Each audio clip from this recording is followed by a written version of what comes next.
Hey students, I am sorry that I can't be here with you today. I will be back tomorrow, and the expectation is that when I see you tomorrow, you will be well on your way with these poetry projects.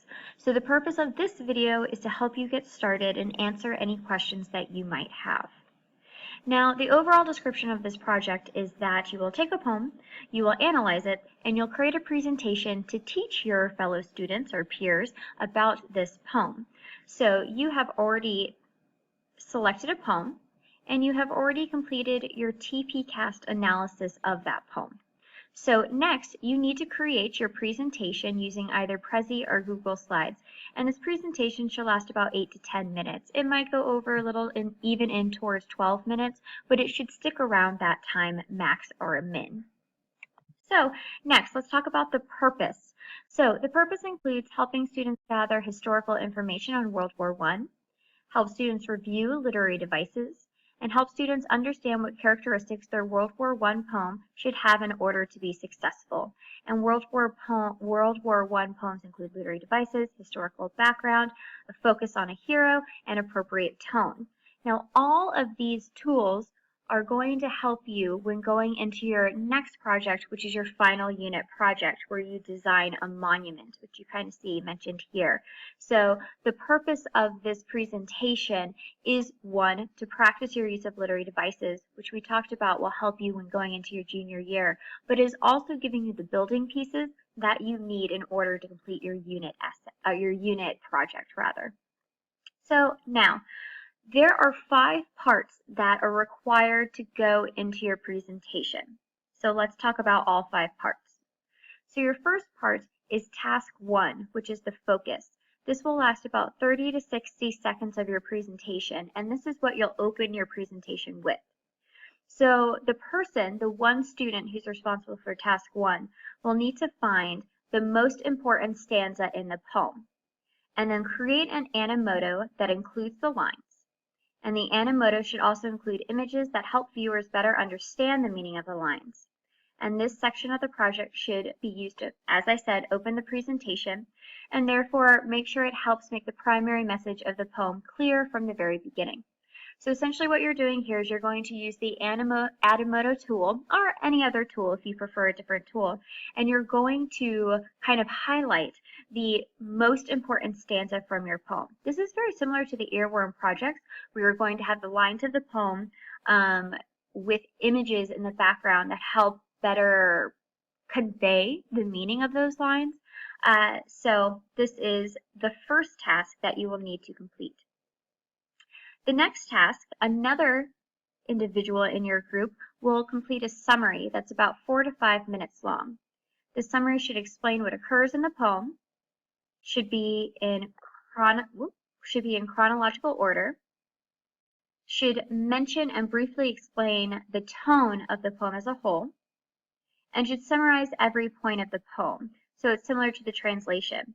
This essentially has already been started and possibly completed when you paraphrased your poem in the TP cast.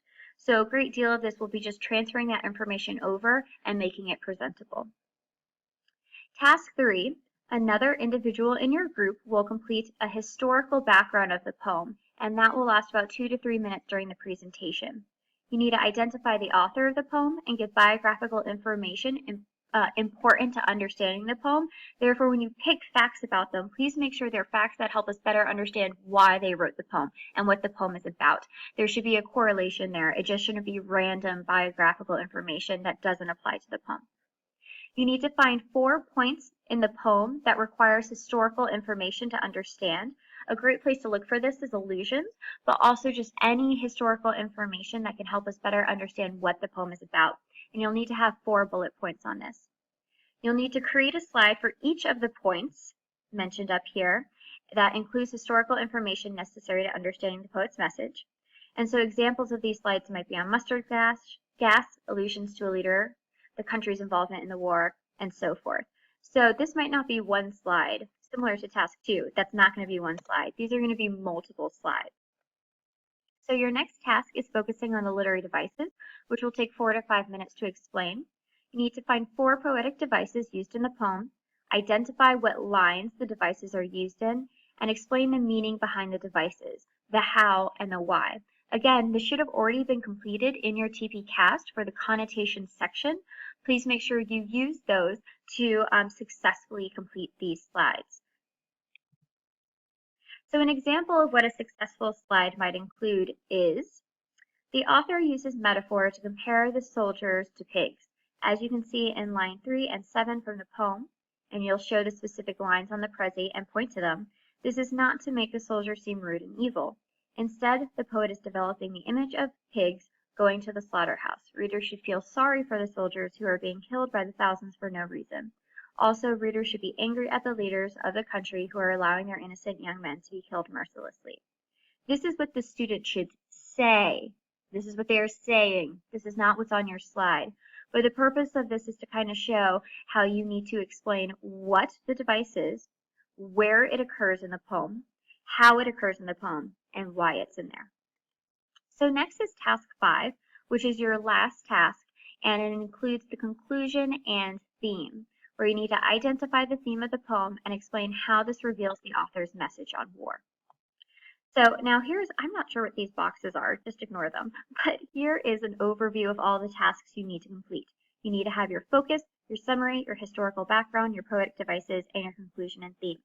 Now, you're probably counting right now, and these are more tasks than the number of people in your group. So that means that certain individuals in the groups will have to complete multiple tasks.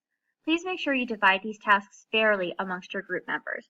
For instance, the historical background is probably something that one person should do and not have to do anything else because we haven't done anything with this yet. So if someone gets the historical background, they really shouldn't be working on anything else. Additionally, the focus might take a while. Therefore, if somebody gets the focus, they really shouldn't be working on anything else. However, the summary, the poetic devices, and the conclusion and themes have already been completed in the TP cast and therefore should not take as much time. Therefore, these are great tasks for people to double up on. All right, so now we're going to look at some student samples to give you an idea of what the expectations are for your presentations. Remember that there's always room for improvement. So when you look at these slides, make sure to consider ways that you can do better. You always want to do better than what people have done before so that we can continue to improve and achieve really amazing presentations. So now, for task 1, I don't have an example to show you because never before have I had a group actually successfully complete this portion of their presentation. The videos tend to be really brief and lame and don't really do a good job of conveying the emotion behind the poem, and oftentimes they don't really select the best stanza. So I would like to challenge you to make something really awesome for your focus. So the common mistakes that students make is that they select random pictures that don't help us understand the poem. The video ignores concepts such as symbolism and other literary tools where it's much too literal and just a bunch of pictures of war, which is great because we're learning about war, World War I in particular, but the idea is to convey what the poem is saying through visual images and make it easier for the audience to understand. Also, another huge mistake is that the music does not match the tone of the poem. With our Earworm project, we kind of ironically picked this really upbeat music for very dark themes. Here, I want the music to match the tone of the poem. Therefore, in your TP cast, when you identified the attitude of the author or the speaker, you want to make sure your music matches that attitude of the poem. Okay? Also, the videos are much too short and quickly completed, and there's nothing special or impressive. I know you only have 30 to 60 seconds, but a lot of the videos I've gotten are like 15 seconds, are just 30 seconds and not very good. Make sure to use the time you're given wisely to create something really amazing. All right, so next, task 2, summary. So here's an example of summary slides that I thought worked really well. So on one side, we actually saw the lines that the presenter was discussing, and then they explain what's happening in those lines in a way that the audience can understand. So these slides could be even better if they were formatted even more thoughtfully. Note how the poem lines are not like that of the original poem due to spacing. So here we have breaks in the lines that weren't actually in the original poem.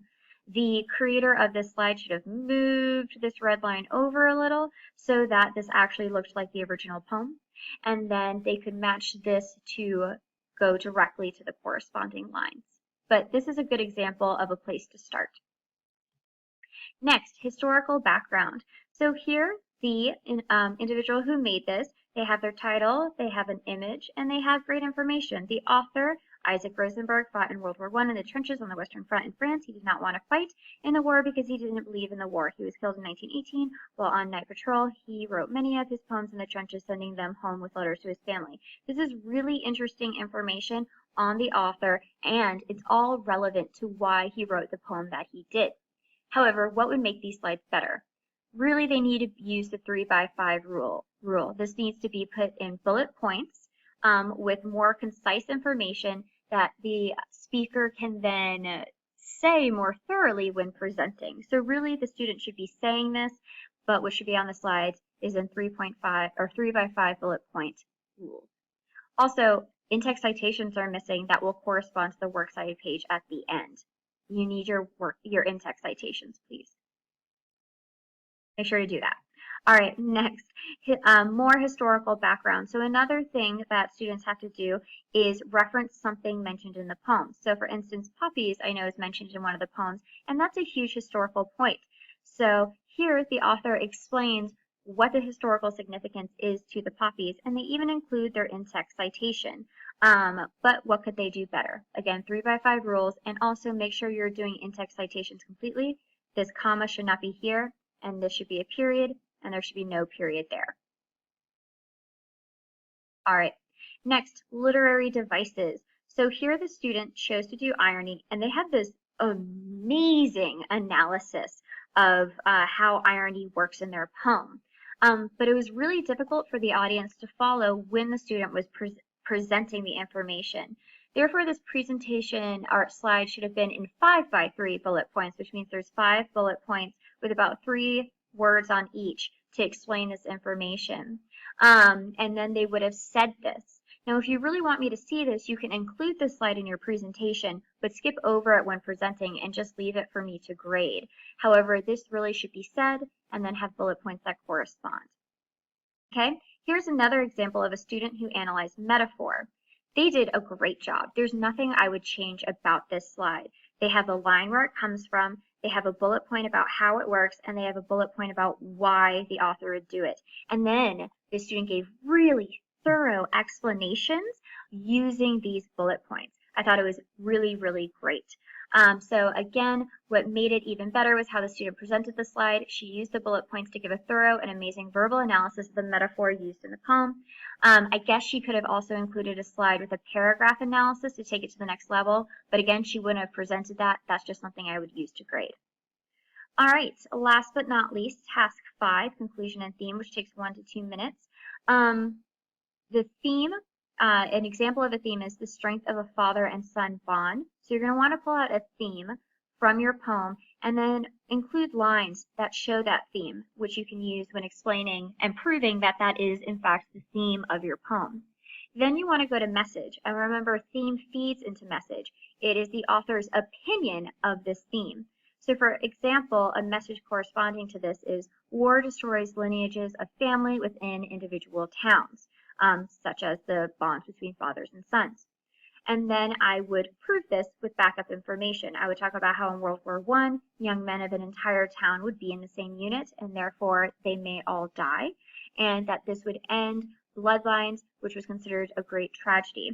If I was going to even take this to the next level when presenting, I might relate this back to our current novel, All Quiet on the Western Front, and draw connections. That's an excellent idea. That is such a good idea. That is something that you should do, is draw connections with our novel when it makes sense. So that is the last slide. One thing I do want to mention that's not on here is that, again, you should have a works cited slide. That should happen for every presentation. Make sure you have a works cited slide that includes a citation for your poem and for anywhere that you did research, especially for your historical elements, which should have corresponding in-text citations. All right, I hope this helps you understand what you need to do for your project. If you have any questions, please email me about them. I'll see you tomorrow. Bye.